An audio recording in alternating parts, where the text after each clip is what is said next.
Hey Rockstars, I'm JB, expert salesperson and master presenter. I'm the doctor, psychologist, and behavioral expert.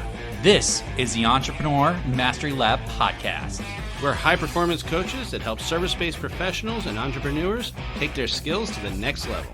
70% of entrepreneurs fail, which is why every week we have real talk with real entrepreneurs to help ensure you are not one of them. We're also the inventors of the Be Rich mindset, where we rise to mastery, inspire greatness, celebrate knowledge, and help others along the way. So join us in the lab. And now, on to the show. Welcome back to the Entrepreneur Mastery Lab podcast. I'm JB. I'm the doctor. Those of you joining us for the first time here in the EML, thank you so much for joining us. Please don't forget to like, follow, subscribe, give us a giant 5-star review. Let everybody know how amazing our conversations are. We do this for you and we could use your help. If you're returning and you haven't done that already, what are you waiting for? Give us the review, give us the love. We appreciate you. Thanks for joining us again here in the lab. And tell a friend. Make sure you're talking about us out in public because it makes you sound cool to know. If people know that you listen to the EML podcast, your cool points go up quite a bit. I didn't know that. It's hard for you to go any higher than you are with your cool points. Isn't that so nice of you? You thought I was going the other way. What is he about to ask me? There's an ask coming up at some point here. I am sure of it. He never compliments me. I got to keep you on your toes. Are you sick, Doc? Not that I'm aware of. Are you sure? Nothing more than usual. Just your general malaise at all times. Is that it? Pretty much. That's a big word for you. Hey, now. Are you? So you gave me a little, and you're just taking it right back. Okay. Well, you kept going. You had an opportunity to stop while you were ahead, but you chose to poke the bear. The recording. I should have just stopped it right there. That's the end of our podcast, folks. Have a great day. I'm gonna go have a celebratory drink. Doc gave me a compliment. We're good. You gotta do the Costanza. Remember that? My life is validated. Which Costanza? George Costanza. Do you have that Seinfeld reference? No, I don't. I know you don't have a lot of the shows. One of his new techniques when he was in a business meeting is if he landed on a high, he would run out of the room because he would do what you just did, right? He would do a good joke, everybody would laugh, and then he would try to follow it up and crash. So I don't know that I crashed. Was this when he was working with the Yankees and he would just sleep under his desk and pretend to be working? Is that it? I forget. I think it might have been the rubber ball company. I forget which one it was, but this wasn't Vandalay Industries. It might have been Vandalay. It wasn't Vandalay. It wasn't the Human Fund. We have a lot of listeners. He did run out of the room when he got on a high, and he'd be like, "That's it, folks. I'm out of here," and go. And it was great. We have a lot of listeners that are like, "What is Seinfeld? What are they talking about?" They've probably never seen it, and if that's the case, hopefully check it out. Seinfeld's a good classic. I'm not that old yet. It's not that classic yet either, is it? I think for sure it is. It's up there. That was a long time ago. Speaking of classics or classy. Speaking of segue. Classy. Well, thank you. You know what? He's just paving the road for me. I am super excited today. For those of you listening in or watching, we have a really special guest joining us, Guillaume Wiatr. And Guillaume is principal and founder of MetaHelm, which focuses on strategic narratives for established businesses. And I know for a fact, Guillaume works with some fantastic CEOs and heads and founders of companies. So Guillaume, thank you so much for joining us here in the lab. Hello, guys. How are you doing today? So great. Fantastic. It's great. It feels like being in a lab. Yeah. Is that because of the doc's background? Half our viewers are listening and can't even see it, but it's there and it's fantastic. So don't explain it to them. Tell them that they have to go onto YouTube and look for us if they want to know what you're talking about. That's called building suspense, creating intrigue. It's a pleasure to be here, guys. Yeah, thank you. Do us a favor, because we've obviously chatted with you ahead of time, so we've had a chance to learn a little bit more about you. But for most of our listeners and viewers, you're brand new and super exciting. Tell them all about yourself. I am a French guy in Seattle. I've been here for 13 years now, and I immigrated here because my wife brought me here but I've been, work-wise, I've been doing. I've been trying to do what I do, fix the problem that I fix for over 22 years now. And that company called MetaHelm, I founded now in early 2017. It's my third venture. I co-founded a couple of startups around the dot-com boom in the early 2000s. And I specialize in helping CEOs, founders, business leaders create what I call a strategic narrative. And what the strategic narrative will do for your company is that it's going to help align people inside and outside the company. It's going to help you accelerate the adoption of your of innovation. So you have a new product, a new category you want to enter into, and still to stay at a high level, it just makes people want to back your company, be behind it and join it and work with it. And so, if I want to make it even shorter, it's about creating believers in the business that you have. And I do this work because early on in my career, I could see how damaging it could be not to have such a narrative for your company. I was in my mid-20s when I started to hit the workplace, and very quickly this is something that I was very sensitive to, maybe more than other folks, and I could see very rapidly all the opportunities we were missing, but also all the damage that this was doing at a human level. When you have to show up to a workplace where it's I'm sorry, but it's uninspiring, it's boring, and you don't know where the ship is headed, but you don't really have a choice but stay in this company. It can create a lot of damage, for many people. So I was very, very sensitive to this. I come from a background of entrepreneurs. I was able to trace they probably wouldn't call themselves entrepreneurs because maybe a newer concept, but I was able to trace some of my ancestors started these companies at the end of the 19th century. In the north part of France, looking at family archives, like, oh, we were making things for the garment industry at that time. So I come from a long range of people who started companies, were running companies, who had teams, were trying to innovate. So I guess it was always in my as a kid, I was 3-4 year old, I was with my little tricycle racing around the machines and people creating stuff in those companies. So I was always exposed to that. So I'm very sensitive to the human aspect of companies. It's something I've always wanted to do, and I've always fought to do what I do. It's something that is rare. It's something that not everybody is interested in, because what my mission is to really turn as many organizations into a source of inspiration that few can resist. That's really my call, my cause here. And as we entered, we're getting a little further into this century, I see how crucial this is becoming. Right, our world is becoming more complex, more volatile, more unpredictable, and the role that businesses have to play is shifting as well.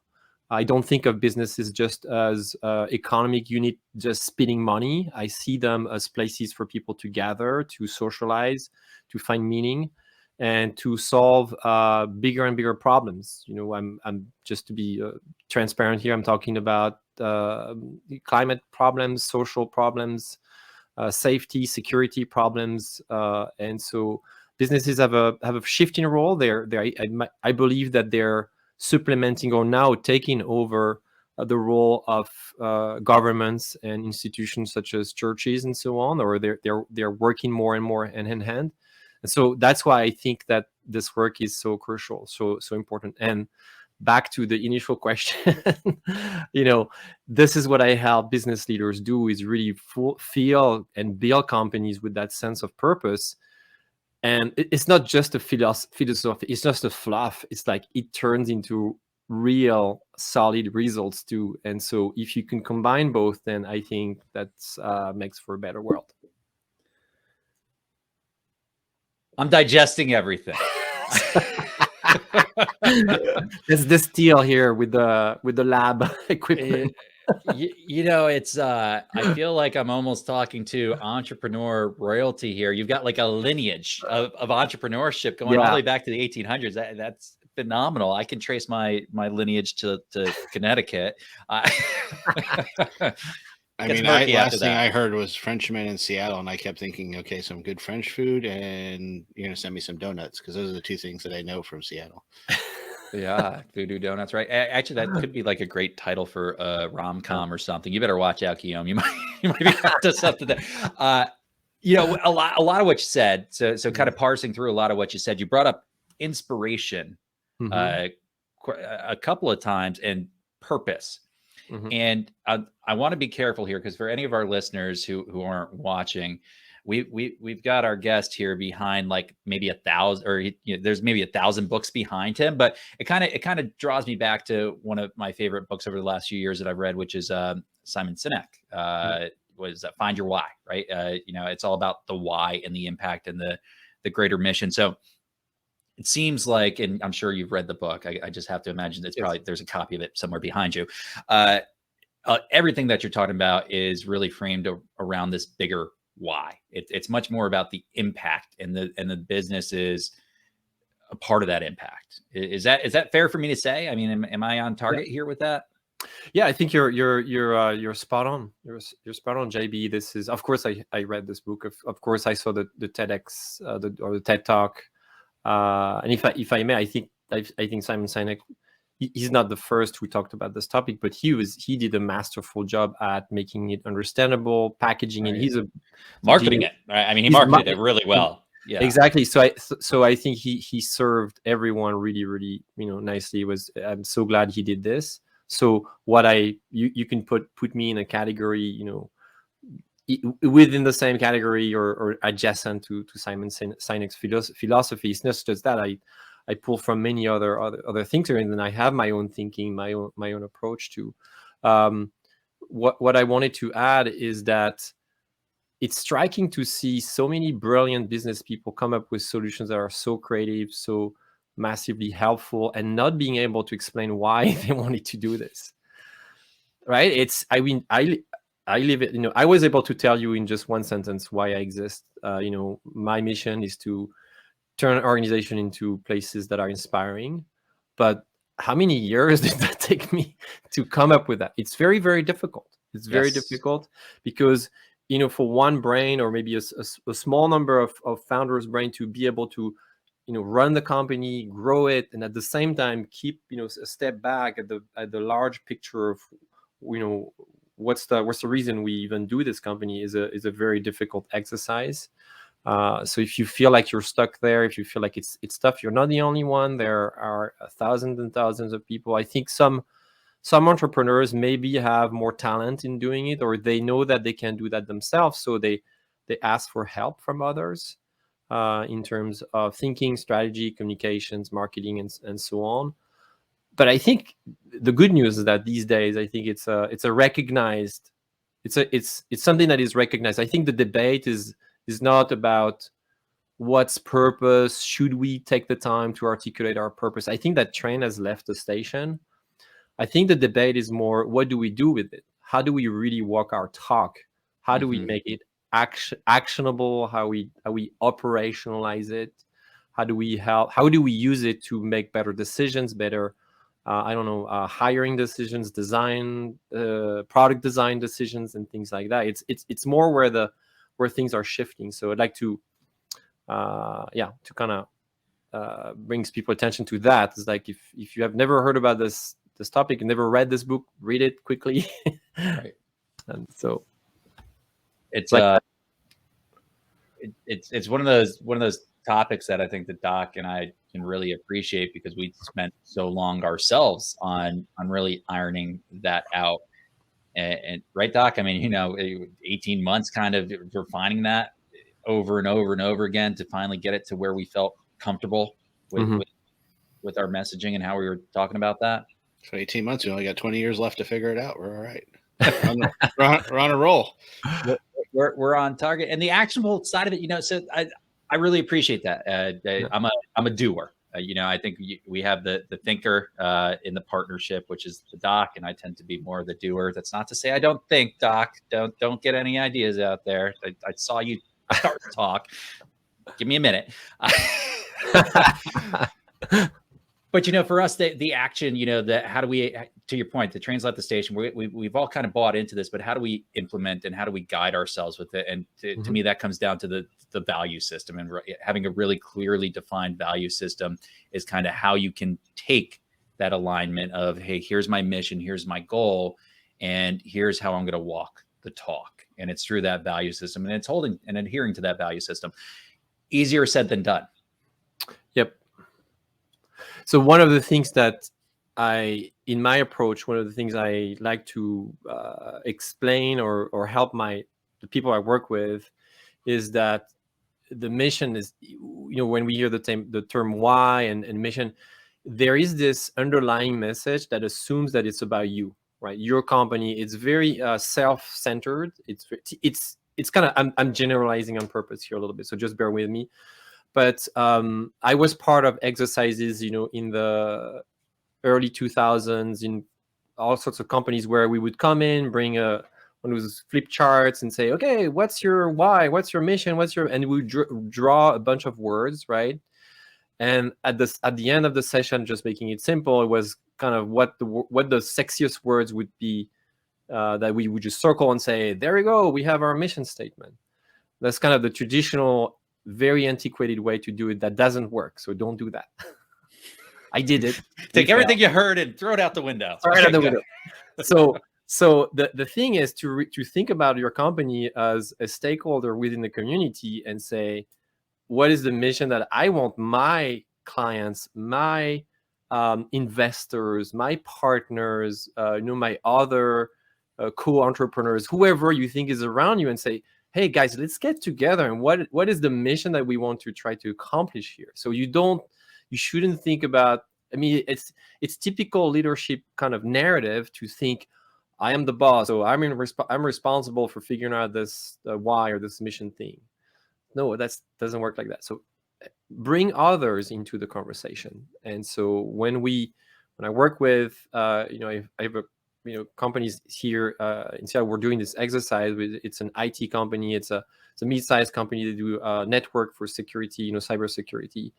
And so we've been talking. I've been interviewing and talking to many other clients, because the language that we're after will probably not come from us inside the jar, but outside, because our customers, I say ours because I feel like I'm part of their team too. They're better off. They're better positioned to tell us, what is the impact that we are bringing to the rest of the community here. So it's activating thinking of your why. So since we're spending a little time on this topic here, should be really thought about, from the get-go. It's not an afterthought. Like after we've got those big buzzwords, what do we do with them? It's too late. So one of the things I appreciate most about what you said there is taking the central I kind of out of the picture a little bit. It's not about me when I'm a business. It's about who I'm serving. It's about the community that I'm serving and the people that I'm serving, which is, I think it's easy to say it, and it's much harder to appreciate, because even when you chat with people, a lot of times it becomes very center focused, and it really starts from here and then works its way out, when really probably the best methodology, from what I'm hearing from you, to building out a strategic narrative, it's from the outside coming in, right? It's about the people out here that we're serving and helping. They're the heroes of the story. It's not us, right? We're just kind of facilitating them in their journey or what they're trying to accomplish. So let me elaborate a little bit on that, JB. Please. Yeah. I think so. The way I see this, I've seen this work, because you will hear me say sometimes that stories engage, but narratives mobilize. So one of the signature, I like that. Aspect of my approach is that I make a difference between stories and narratives. And I think that when we say what's our story, we assume that there is only one story around a business, And I think it's false. I think there are many stories. I think we should just all acknowledge that it's stories with an S. And let me explain to you why. A business is kind of it's a material entity. You can see a building, it's a machine product, but sometimes it's very immaterial, right? So it's an idea, it's an imaginary myth almost. Right, something we desire to be great, to grow. We see it most of the time in the future. We think about it in the past, and so the way I've split this, kind of all tangled groups of stories is by slicing it into four quadrants. I took like 2 axes, 4 quadrants, and I think there are 4 major ways you could express why your business matters to your clients and to your team. So actually, I just named 2 of them. So there is the there is the work of making this purpose and this why exercise coming out of you. Like, why did you start this company? What was the emotional trigger? What was the thing that just hurt you or excited you or frustrated you in the first place that made it such that you're really about starting this business? You put all your heart, passion, money into it. So that's really that's the first aspect of that quadrant, is the individual and personal source of inspiration. And so you'll often hear people say, hey, that company, that CEO, that founder is really inspirational, because what they do is that they very strategically and smartly know how to weave in their personal background into why this company exists. And you will see that with very small companies, one person company or small startups, all the way to the biggest brand on the planet like Tesla. Elon Musk, listen to Elon Musk talks, and he does that all the time. He refers to his personal background and what really triggered, the foundation of. He joined Tesla, but why he wanted to grow Tesla so much? Why does it matter to him? So that's the first aspect. Number 2, so that's one story you can tell, and one set of stories, because you could tell many stories about why this matters. And on top of that, if you ask your other colleagues, they will tell you maybe slightly different stories. The problem is when everybody is when no one is on the same wavelengths, you will hear like cacophony or like dissonance about why this matters to people personally. Like, I don't know, this doesn't sound like a group to me. So that's where you have a problem. When people start making connection, that's when it's better. The second aspect of this, way to view the world is, I mentioned it earlier, is a community. So we started there in our conversation. So, what are we? Hey guys, what are we creating here for the world? So it's all about the impact. It's all about what I call the great opportunity. You will hear people talk about cause, and in that part of the equation, that story should be really about why your company matters, but also why it matters now. So if you pay attention to how I introduced my company, I told you why it matters now, because I feel like MetaHelm is more and more important in a world where companies have a shifting role. CEOs need to be able to have a narrative. So if you're listening to this and you've not figured why your company matters now, maybe it really does matter now, but you haven't connected the dots together. So that's something you might want to think about. The third aspect of it, out of the 4, is, why does this matter to your team? A team will exist. I feel like a team really reveals its greatness, when where they face adversity. So what are the pillars? What are the values? Maybe you have a set of rules or guidelines or things you just you just swore you would do or never do. Are these clear when you're on board? When you hire people, are they excited about those rules? Maybe that's your culture. There's something there to explore. So that's another set of stories that you can tell. And then finally, you named it earlier, JB. It's the customer. Like, okay, we exist to serve customers. That's the one of the most basic definition of a company. So what do we do for them? Like, they want our product. What is our product? What does our product do, and why and how should they get our product? So, see, I'm seeing, this is how I define a narrative. A narrative is a system of stories that you intentionally organize and activate to create a company like a living entity, like a movement, an inspirational movement. So that's the difference, and that's why, I think when we talk about business storytelling, we're missing. So that doesn't, to me, this is business storytelling 1.0. That's kind of the era from the late 90s to about more recently. And so if you're just thinking of, let's talk about, let's take our story and let's give that to marketing and they'll come up with a nice story to tell, you're just missing out so much. Like you're just not leveraging all the power behind it. So let's take that to another level. Let's be more transparent. Let's be more authentic, and let's build a narrative that everybody can share. I feel like that was a dig at my Seinfeld reference from the 90s earlier.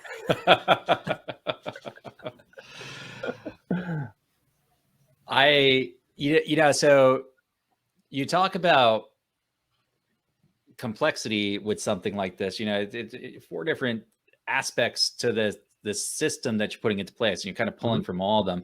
But it really is very simple. There's four pieces that we're building a system out of, and we're just being very intentional with it. And I gotta imagine this is difficult for people and companies to do, though, right? Like anytime we're dealing with something where it's kind of simple at its core, it's usually more difficult, is what I found, right? The simple things are typically very difficult to do and do well consistently, more often than not. So in your experience, I mean, is this a ongoing challenge where you're just like, okay, I've got 1,000,001 companies and professionals out here that need work on this? Is it widespread? I mean, is this systemic across the board where we've got big heavy lifting that you need to do here at MetaHelm? Okay, so I love this question because I see this question also, again, based on context and dynamics. It depends which entrepreneurs, which business leader we're talking about. It depends what company we're talking about. Some companies do very, very well. They because because people will judge their success based on certain metrics like revenue or growth or market share, and they think that everything I talked about is useless because, like, why bring this concept? The company is working really, really well, and maybe it's companies that are producing commodities, things that people need regardless, that are also not so innovative because there is no need for innovation. We're just repeating the old recipe for, I don't know, making bread or doing plumbing or delivering concrete or whatever style of business that we need, right? But that don't necessarily need that level of awareness, of consciousness. So I want to say I respect that, and for not everybody, not all companies need what I do, and it's not for everyone. But for those who feel like, hey, we want to create a different kind of company or organization where we want to disrupt our market and bring a new narrative to this market, because we feel like we've got to change the way we do certain things. We've got to change those. So the way, say, we do transportation, or we cook food, or maybe we want to put out there a meatless meat, vegetable-based meat. That's a kind of product we hear a lot about these days. I think that's where a narrative is really, really important, because when you introduce innovation to a market, you have to keep in mind that you're introducing a change to a market, and people are in general kind of resistant to change. So you have to help them understand why this matters. That's when a narrative is important. So to your question was, is this hard? My framework is simple, but I'm not going to lie. Yes, it is hard. Why? Because it requires a specific type of leadership and entrepreneur. And so I talk about it. I publish an email every day, 7 days a week, and I write about this all the time, because that's what I see constantly. And so one of the entrepreneurs, I was working with somebody from Eastern Europe this morning. So I just wrote down what she told me, and I'll just read it to you. And she said, this requires a lot of mental flexibility, but I'm glad you're creating the psychological safety so that I can have this mental flexibility. It needs courage and openness and transparency. So that's where the difficulty is. But if you feel like you're up for it, you're ready for this, and this is something you wanna do, the return is just, you can't measure it just in financial results. It's just an impact that goes way beyond this, but it comes with massive financial results. I can prove it to you.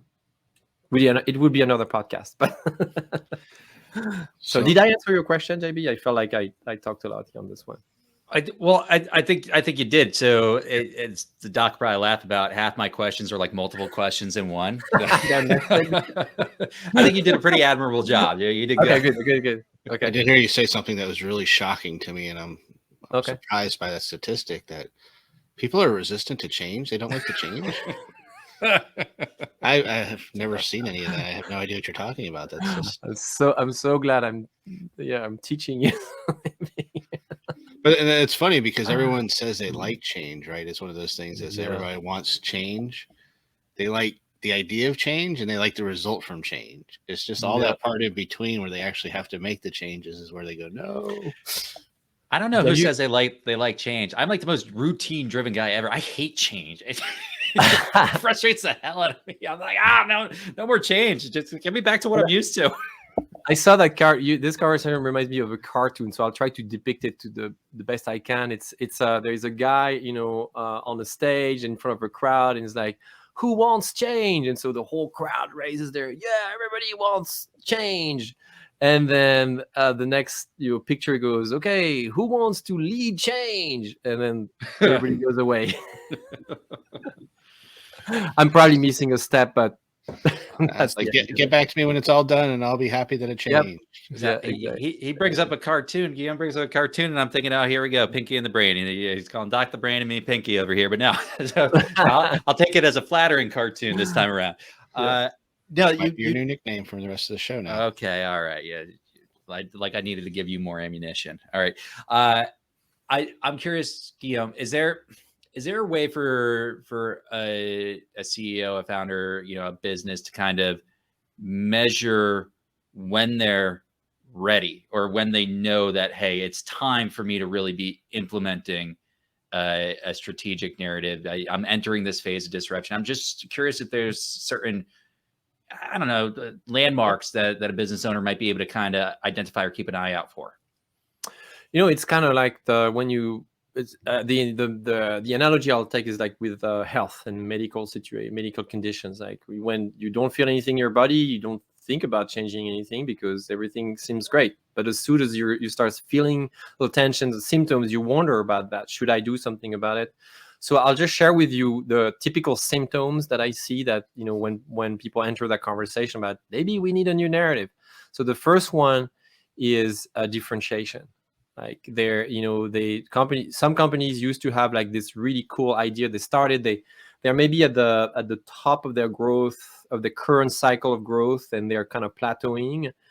And they're hearing some of their clients say, yeah, you guys do the same thing as these other guys. And that's a new thing for these type of organizations. They go, oh, now we're competing with new entrants in our market. Like we don't differentiate so much.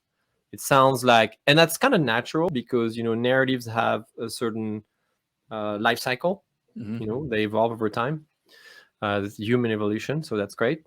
And so, your strategic, I like to say this, your strategic narrative is a chance to disagree with your competition again. So it's a chance to think about, okay, what is it really that you believe in? How do you disagree with people? And that's actually great. It's a little scary, but it's very helpful for your community, your clients, your teammates, your people you want to hire, because they know why they want to work with you or not. It's very clear. We believe in this. This is our narrative. And so it gives a more contrasted picture to people. So that's the sign number one is differentiation. If you have a problem with differentiation, you may want to think about that. Number two is adoption. We talked a little bit about change. And so when you're launching something new on the market, people think, hey, we're innovators, but what they really mean is that they are inventors. They came up with something new, right? They forgot the adoption part.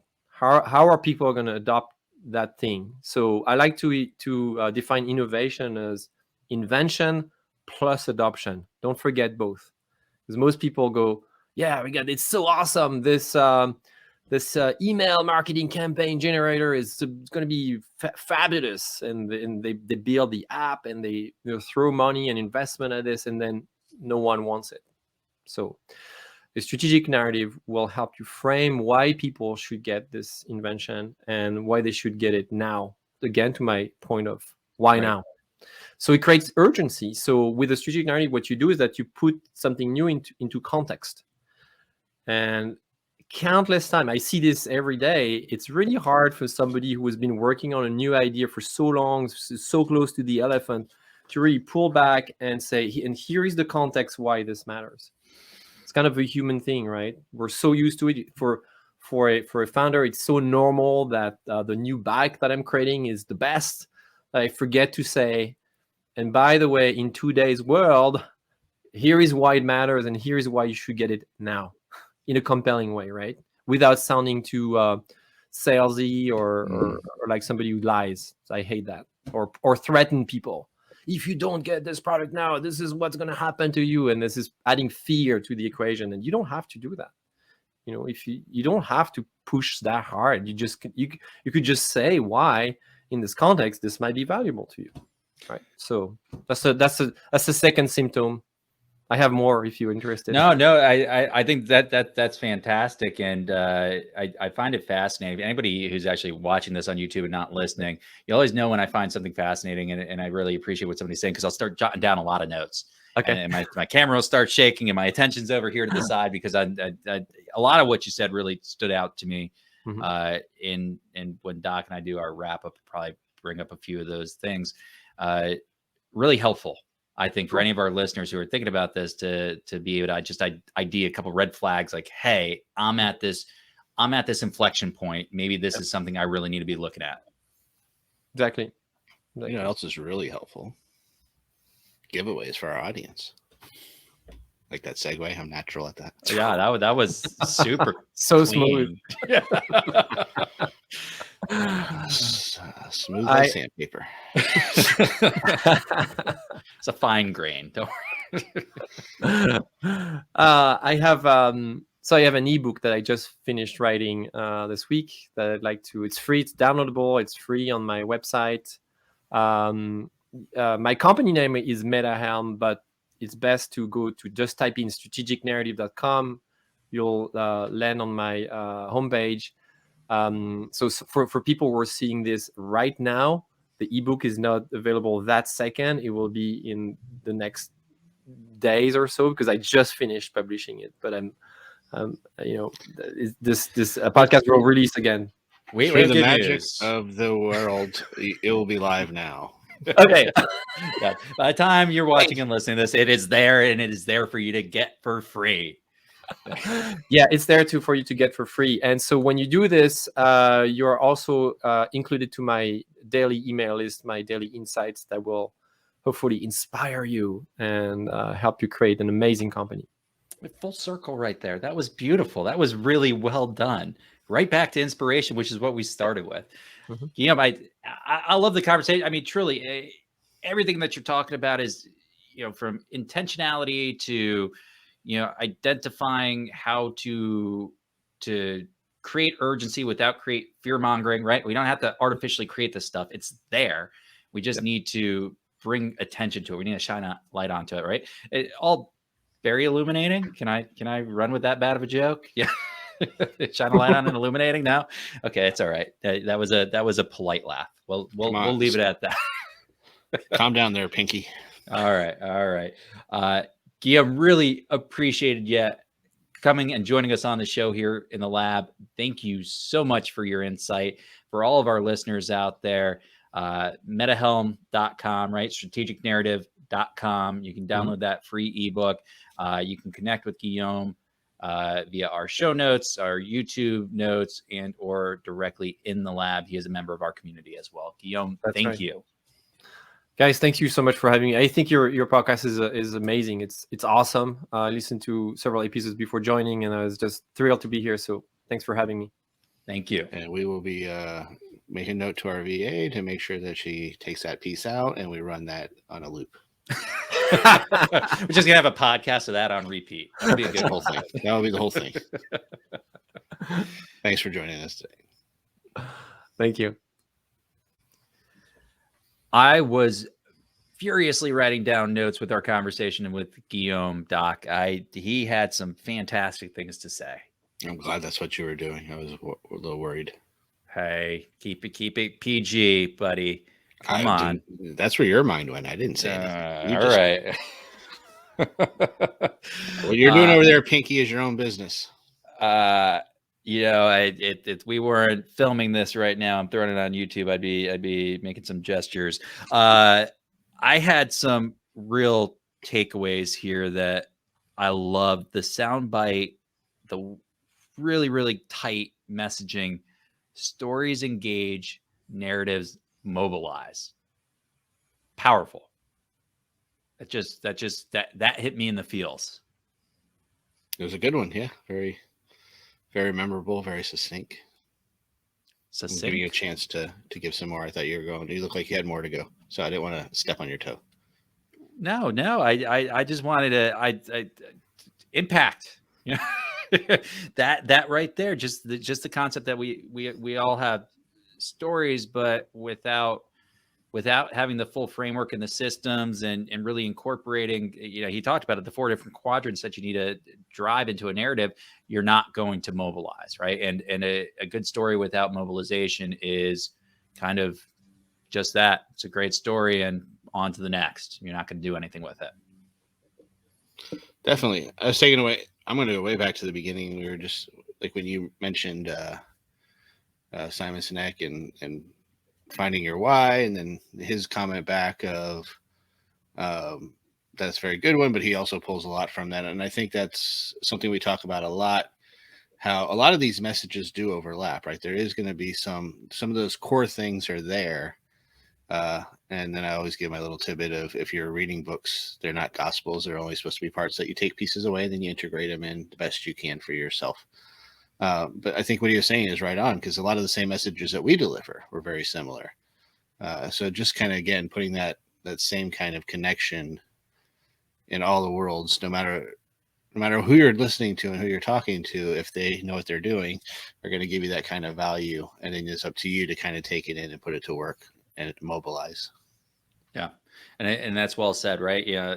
Take the good from a book that you can, but it is not, you know, you're likely not going to live your life by the words in one individual book. I hope, right? Better to be influenced by many.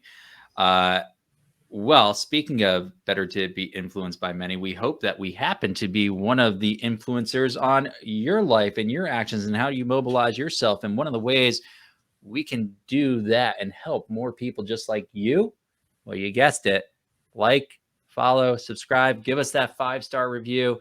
We really are out there spreading the gospel. I got to use it this time, right? We're spreading the gospel about all things business, real talk with real professionals to help you master your time, sales, and confidence. So go out there, give us a like, subscribe, follow, 5-star review if you haven't already, and thank you. And if you're watching on YouTube, you got to make sure you hit that notification bell, so then you know every time a new episode is released. Makes it easy for you. And you won't just find us here in the lab on the podcast or on YouTube. You'll also find us at JB and the Doctor on Instagram, on Twitter, in our private and free Facebook community, the Entrepreneur Mastery Lab, and many, many other places. Am I missing anything, Doc? There is our awesome website that has your blog that you write every week. I do write a blog every week. I felt a little emasculated because Guillaume's sitting here and he's saying, hey, he writes a daily newsletter, and I'm on a weekly blog. Maybe emasculated is not the right word, but I don't know. I feel like I need to step up my game a little bit or something. We also do have a newsletter that goes out twice a week. So that is also written by me. A blog. So I'm up there. I'm getting there. I'm not quite 7 days a week, but I'm working towards it.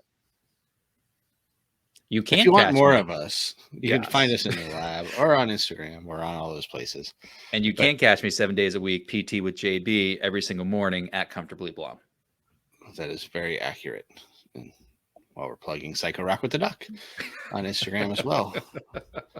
When We're Instagram works everywhere. correctly. All right, Doc.